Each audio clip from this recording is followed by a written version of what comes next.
Bonjour et bienvenue. Aujourd'hui, on s'attaque à un vrai monument, les toutes premières pages de Crimes et Châtiments de Dostoïevski. Notre source, c'est un extrait audio qui nous plonge, mais alors directement dans la chaleur suffocante de Saint-Pétersbourg en plein été. Et là, on rencontre ce jeune homme, Raskolnikov. Il est fauché, complètement seul et obsédé par une idée terrifiante. Et c'est justement ça qu'on va explorer ensemble. On va essayer de décortiquer et de comprendre ce qui se passe dans sa tête. Quelles sont les pressions, à la fois intérieures et extérieures, qui le poussent vers l'irréparable. En fait, on va assister pas à pas à la naissance de ce crime. D'accord. Alors commençons par le tout début. On le découvre où? Dans sa chambre, enfin, chambre. C'est décrit comme un placard sous les toits, une vraie fournaise. Il est dans un isolement total, il évite même sa logeuse. Est-ce que c'est juste la misère qu'il définit à ce moment-là? Eh bien, c'est plus complexe que ça.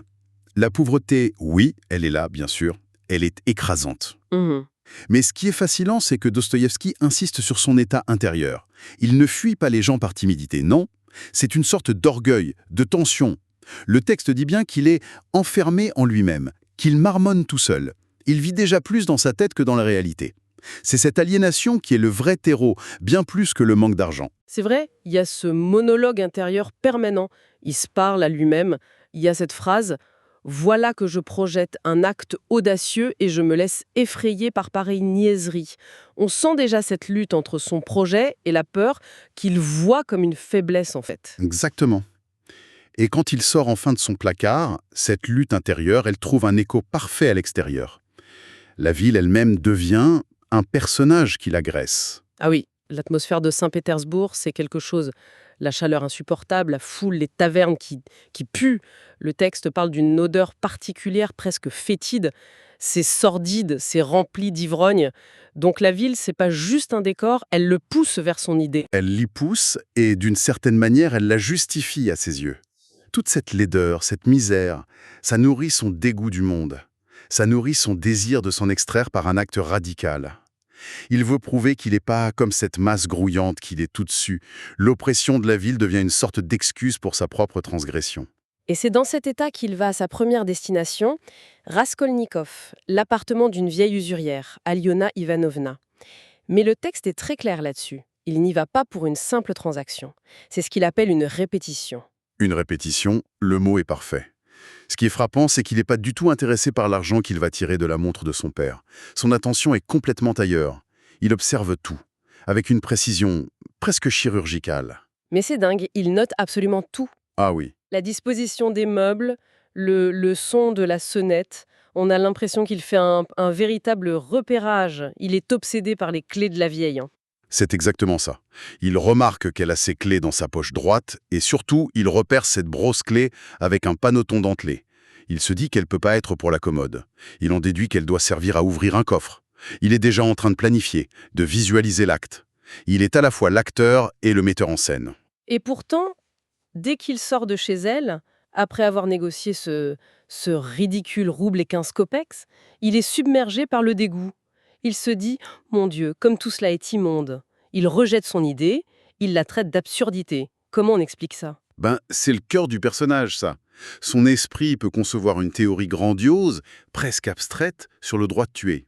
Mais son corps, ses sens, eux, ils réagissent à la réalité sordide de ce que ça implique. La violence, le mensonge. Il y a un gouffre entre l'idée pure et sa réalisation qui est juste dégoûtante. Épuisé, il entre alors dans un cabaret, pour la première fois de sa vie apparemment. Et là, il fait une rencontre qui va tout changer.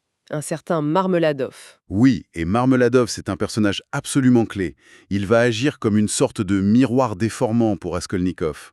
Il lui montre une autre version de la chute, une autre façon de toucher le fond. Pas par une théorie philosophique, mais par la faiblesse, par l'alcool. C'est un peu le fantôme de son propre échec possible, quoi. Et son histoire est terrible.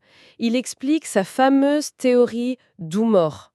La pauvreté n'est pas un vice, mais l'indigence est un véritable vice. Il raconte comment sa femme, Katerina Ivanovna, une femme de bonne famille, a été complètement brisée par la misère.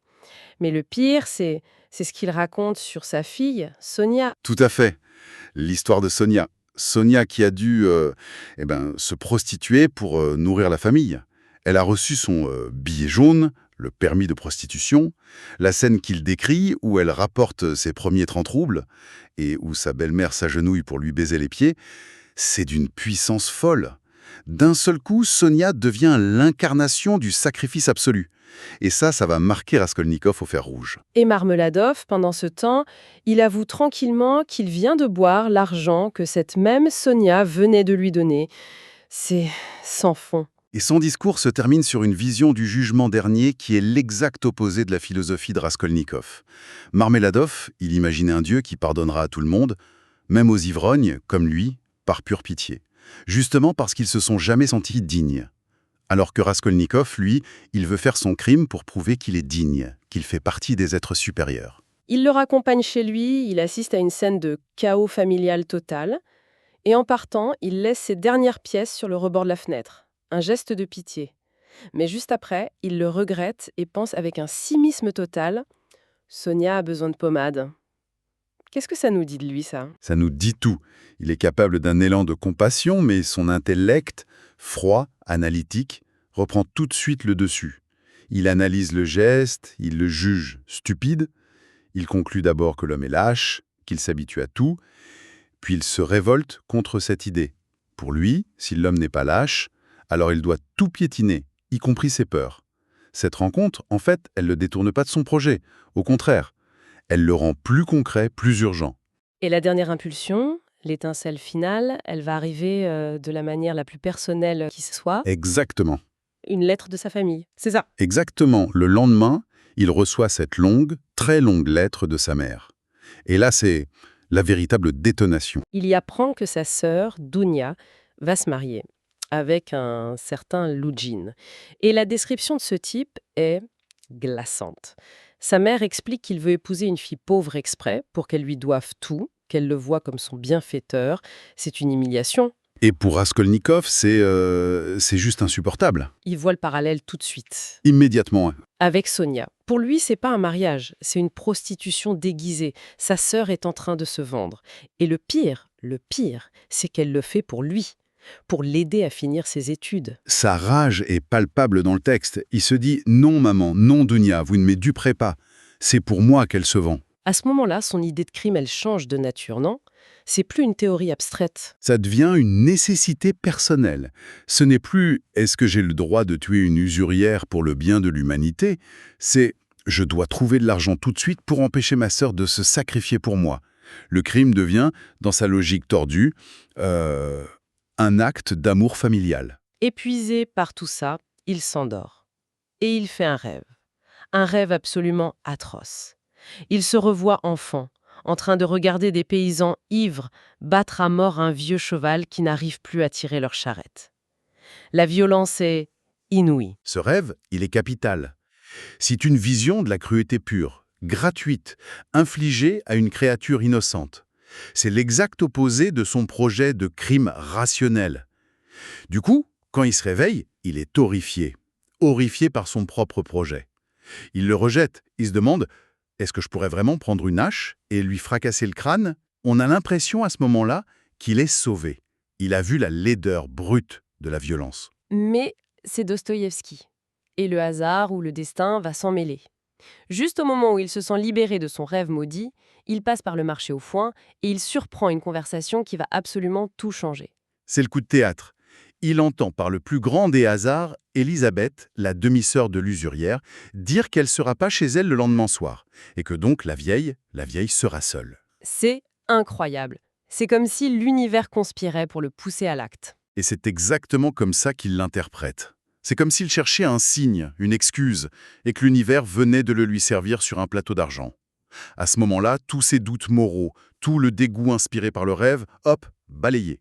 Ce n'est plus sa décision, c'est une sorte de prédestination. Il n'a plus à choisir. Et ça se connecte à une autre conversation qu'il avait entendue où des étudiants disaient qu'il faudrait tuer cette vieille. Ils qualifiaient ça de simple question d'arithmétique. Voilà. Donc on a les trois éléments qui s'emboîtent parfaitement. Son idée personnelle, la justification théorique des étudiants et maintenant l'opportunité pratique parfaite offerte par le hasard. La machine est lancée, il a l'impression de ne plus pouvoir l'arrêter. Alors, le jour J arrive. La préparation est tendu. Il coud un nœud coulant à l'intérieur de son manteau pour tenir la hache, il prépare un faux gage, il pense à tout. Il croit penser à tout. Mais la réalité va tout de suite gripper la machine. Premier obstacle, la servante, Nastasia, est dans la cuisine. Il ne veut pas prendre la hache comme prévu. Panique totale. Son plan s'effondre avant même de commencer. Et là, encore un coup de chance complètement fou. En sortant, il voit une hache qui traîne dans la loge du concierge, qui est vide. Et il la prend. Et sa réaction est fondamentale. Il pense « Ce n'est pas mon intelligence qui m'a tiré de là, c'est le diable ». Il sent à nouveau qu'une force extérieure le guide. Il n'est pas le maître criminel froid et calculateur de sa théorie, non. C'est un jeune homme terrifié, poussé par des coïncidences diaboliques.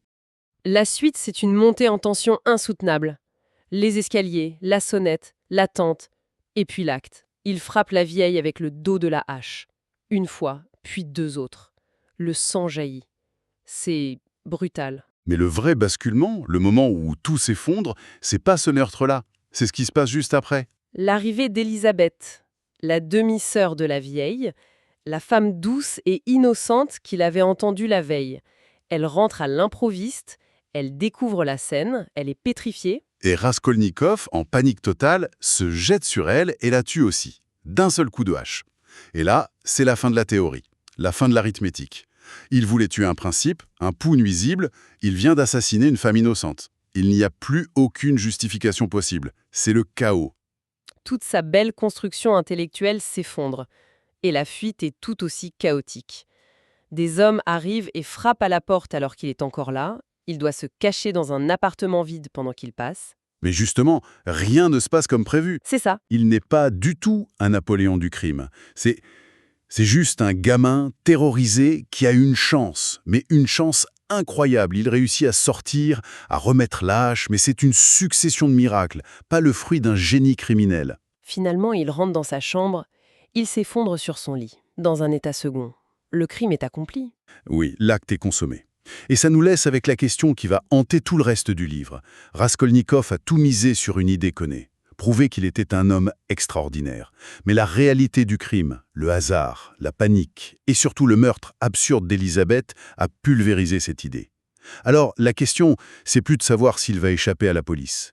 La vraie question, c'est comment son esprit va survivre à la collision entre sa théorie parfaite et la boucherie sordide qu'il a commise. Que reste-t-il d'une grande idée quand on a les mains pleines de sang ?